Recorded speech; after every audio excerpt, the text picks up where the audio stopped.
Je remercie John Marenbone d'avoir fait le compte-rendu de son propre livre. C'était effectivement une situation peu commune, mais assez fructueuse, je pense. Alors, je me donne la parole pour faire quelques mots de commentaires et pour essayer de proposer en fait une entrée possible dans ce livre qui expliquera pourquoi peut-être en fait ce livre n'est pas sans rapport avec la question de l'hétérodoxie. Donc, dans ce livre érudit et subtil qu'il vient de nous présenter, John Marenbone entend mettre au jour un problème païen qui court tout au long d'un Moyen-Âge aux limites étendues du IVe au XVIIe siècle inclus. Et par problème païen, il entend un ensemble de questions et de problématiques relatives à la question du salut sans la foi hors de la révélation, donc questions qui agitent les réflexions intellectuelles pendant toute cette période. De façon plus précise, le problème païen est structuré autour de trois axes principaux: la possibilité d'une connaissance de Dieu sans la révélation, la possibilité d'une pratique effective de la vertu sans la foi, c'est-à-dire sans la connaissance du vrai Dieu, et la possibilité du salut sans connaissance révélée du vrai Dieu. Ce problème qui se met en place avec saint Augustin et Boès émerge véritablement et pleinement avec Abélard et court jusqu'à Leibniz au moins. Alors je précise au moins car, sauf erreur de ma part, John Marenbone laisse sans réponse la question de savoir quand et pourquoi le problème païen disparaît. Quoi qu'il en soit, l'intérêt de ce problème païen, qui est indéniable, est de fonctionner comme le révélateur d'une tension fondamentale, voire d'un ensemble de contradictions qui traversent toute la période médiévale. Cette tension pourrait être exprimée par la question que j'ai déjà énoncée en introduction tout à l'heure: comment peut-on penser l'altérité radicale de la croyance dans le cadre universaliste d'une religion révélée dont la dimension sotériologique est fondamentale? Comment peut-on, et le peut-on seulement? Donc, on le voit, en ce sens, le livre nous conduit au cœur même du problème de l'hétérodoxie, même si c'est une hétérodoxie différente de celle qu'on a vue avec Thomas Scott. Et en un sens, ce livre nous permet de dépasser l'alternative exclusive entre More et Nederman, entre persécution et tolérance, que j'ai mentionné en introduction. En effet, une façon possible d'entrer dans ce livre d'une grande richesse, et ce sera un angle très limité qui ne rend pas compte de l'ensemble de l'ouvrage, donc une façon possible d'entrer dans ce livre, c'est la question de l'invention du relativisme, voire, mais de façon plus discutable, et John Marenbone ne s'engage pas véritablement dans cette voie, à mon avis, l'invention de la tolérance. De fait, l'ouvrage est rythmé par une structure ternaire qui revient régulièrement et qui repose sur l'identification de trois attitudes possibles face aux païens: unité, rejet ou relativisme, c'est-à-dire valeur locale, contextuellement déterminée du savoir et des vertus des païens.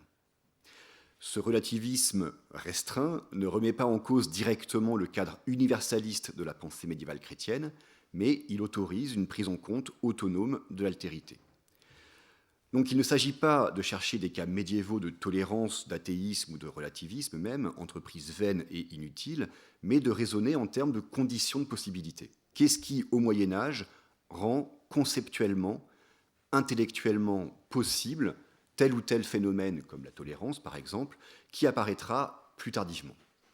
Et cela, John Marenbone le dit explicitement à la page 223 à propos de William Langland, dont il a déjà parlé, et dont le mérite dans Piers Plowman est, dit-il, d'ouvrir un espace conceptuel. Et je crois que c'est ça vraiment la formule clé de ce livre, c'est de comprendre comment les médiévaux ouvrent un espace conceptuel.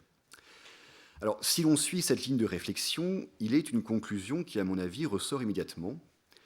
C'est que quand on s'interroge, et c'est une conclusion qui peut paraître surprenante au premier abord, quand on s'interroge sur les lieux littéraires de l'hétérodoxie médiévale, il me semble qu'un rôle moteur doit être reconnu à la littérature. Et par cette catégorie moderne peut-être inadéquate, j'entends les ouvrages dont l'horizon d'attente va au-delà du public universitaire, dont les formes ne répondent pas nécessairement aux critères de la dite université et qui sont souvent écrits en langue vernaculaire. Donc je félicite l'auteur d'avoir passé outre la recommandation, à mon avis, tout à fait déplacée de cet expert de Princeton qui n'avait pas vu, je pense, le cœur même de l'ouvrage. Donc ce n'est pas l'université qui invente le relativisme, malgré les pages sur Siget de Brabant et Boès de Dacy, mais c'est d'abord, je pense, la littérature, et notamment la littérature de voyage, notamment en Asie, comme cela a été rappelé. Et on peut dire que, par exemple, l'histoire des Mongols de Jean de Piano-Carpini en 1230 est peut-être l'une des premières occurrences de cette question du relativisme. Mais c'est véritablement, je pense, au XIVe siècle que l'on trouve un début de relativisation des mœurs chrétiennes. Dans deux œuvres importantes, donc d'une part le Piers Plowman de William Langland, et d'autre part le Livre des merveilles du monde de Jean de Mandeville, ou du pseudo Jean de Mandeville, je ne sais pas comment il faut dire. Donc le premier étant au maximum la promesse du salut, au point de lui faire perdre presque tout contenu. Tandis que le second cherche l'unité de l'expérience religieuse par-delà la diversité des pratiques, au point que, dans ce cas précis, John Marrenbone va jusqu'à parler d'un plaidoyer pour la tolérance à la page 123.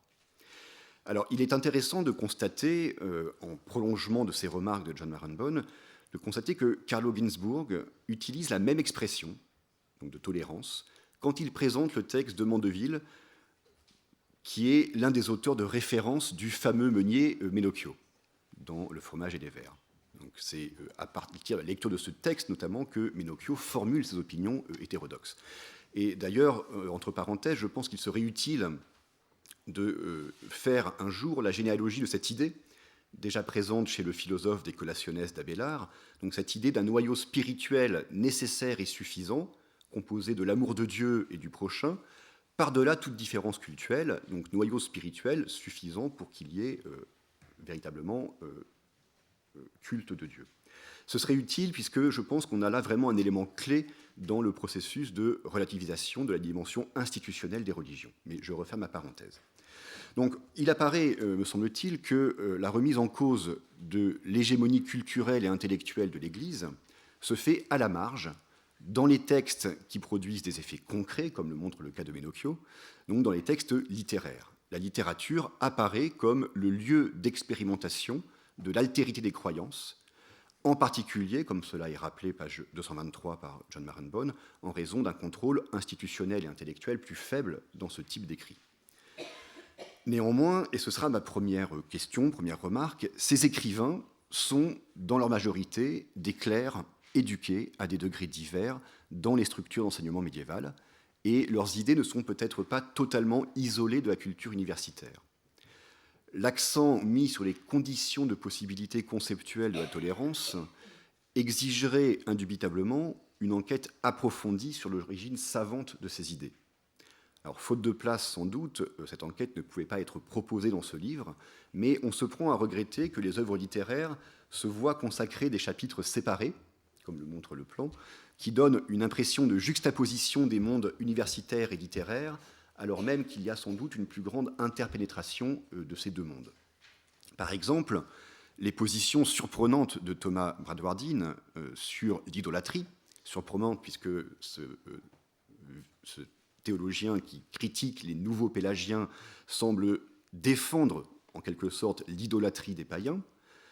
Donc ces pages sur Bradwardine produisent un effet d'écho avec les propos de Jean de Mandeville, qui propose une position assez similaire, de sorte qu'un rapprochement entre les deux, et peut-être plus généralement avec la théologie anglaise des années 1330, aurait pu être fructueux pour le propos porté par le livre. Alors cette remarque me conduit à un second point d'ordre plus méthodologique. Comme on l'a dit, comme cela a été rappelé par John lui-même, cet ouvrage est un plaidoyer pour un long Moyen-Âge, encore plus long que celui de Le Goff, je crois. Simplement, John insiste à juste titre sur le fait que toute périodisation doit être souple et adaptée à son objet. Donc il n'y a pas de périodisation a priori, mais la périodisation se dégage de l'objet qu'on étudie. Dans le cas du problème païen, ce qui le conduit à plaider pour ses limites, donc 400-1700 en gros, c'est que, effectivement, il semble qu'il n'y a pas de changement dans le traitement du problème païen entre quasiment Boès et Leibniz, voire Augustin et Leibniz.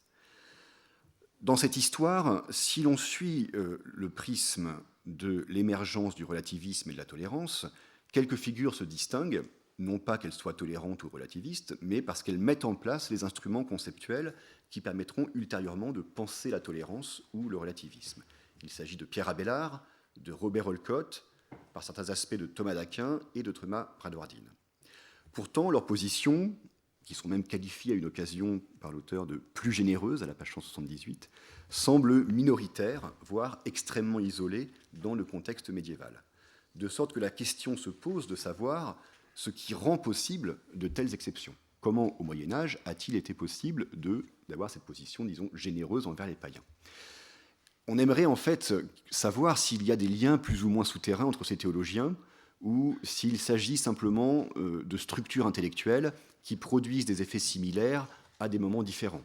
Par exemple, il n'y a pas apparence que Robert Olcott ait connu, même indirectement, les positions d'Abélard, mais l'un et l'autre défendent une morale de l'intention, où la conscience oblige, et l'un et l'autre font la promotion de l'intériorité.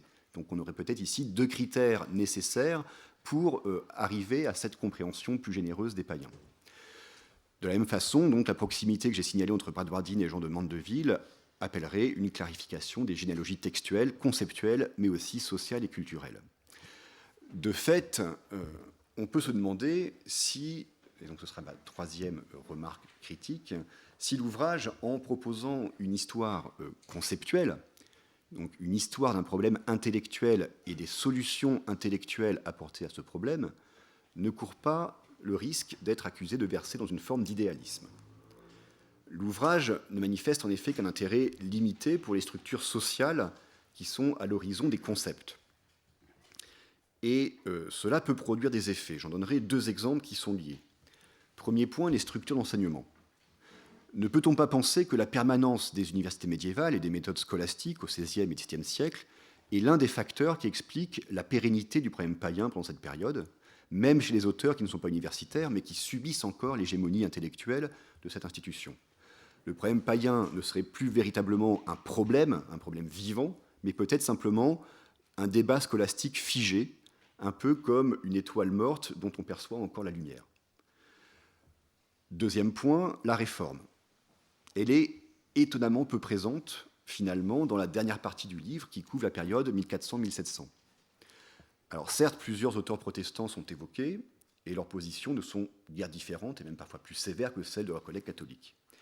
Néanmoins, ce n'est pas tant la considération des écrivains protestants qui importe, que la prise en compte de la réforme en tant que mouvement culturel et social qui fonctionne comme un accélérateur d'hétérodoxie. La réforme transforme indubitablement les conditions de conceptualisation du problème païen en modifiant de façon plus ou moins importante certains concepts qui étaient à l'œuvre pendant tout le Moyen-Âge, comme ceux de foi implicite, auxquels le livre consacre de très belles pages, ou celui d'ignorance invincible. Je mentionnais tout à l'heure le livre de Ginsburg, Le fromage et les vers, et Ginsburg y rappelle précisément que deux événements, parmi d'autres, rendent possible l'hétérodoxie de Menocchio, c'est l'imprimerie et la réforme. En quelque sorte, il semble que les possibles conceptuels élaborés par certains intellectuels médiévaux se trouvent actualisés avec l'événement de la réforme.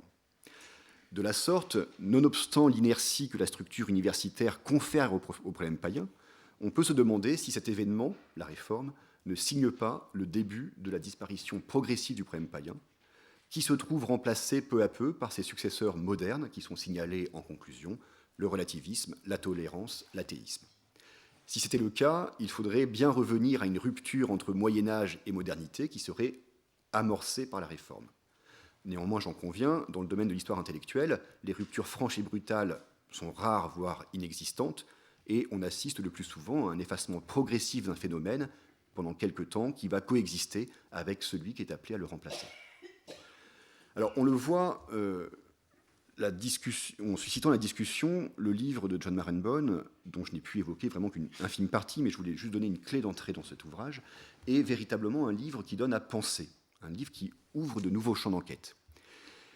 En conclusion, John Marenbone évoque, dans sa conclusion de son ouvrage, donc, il évoque la ressemblance formelle entre le problème païen et les problèmes modernes du relativisme et de la différence religieuse, et il en appelle à une sorte d'histoire analogique qui chercherait à comparer nos problèmes et ceux des périodes historiques antérieures. Alors, Alors, je ne sais pas si c'est une concession faite aux experts de Princeton, mais en fait, je crois qu'il n'est pas utile de céder au vertige de l'analogie. Et il me semble que ce livre donne tous les éléments conceptuels nécessaires, non pas pour comparer les phénomènes, mais pour en faire la généalogie, pour montrer d'où viennent nos problèmes actuels, dans quelles histoires ils s'enracinent, tout en s'en dégageant. Il permet ainsi proprement d'accéder à une meilleure compréhension de ces phénomènes. Et en pratiquant ce type de généalogie, John Barenboim a indubitablement produit un grand livre d'histoire et de philosophie.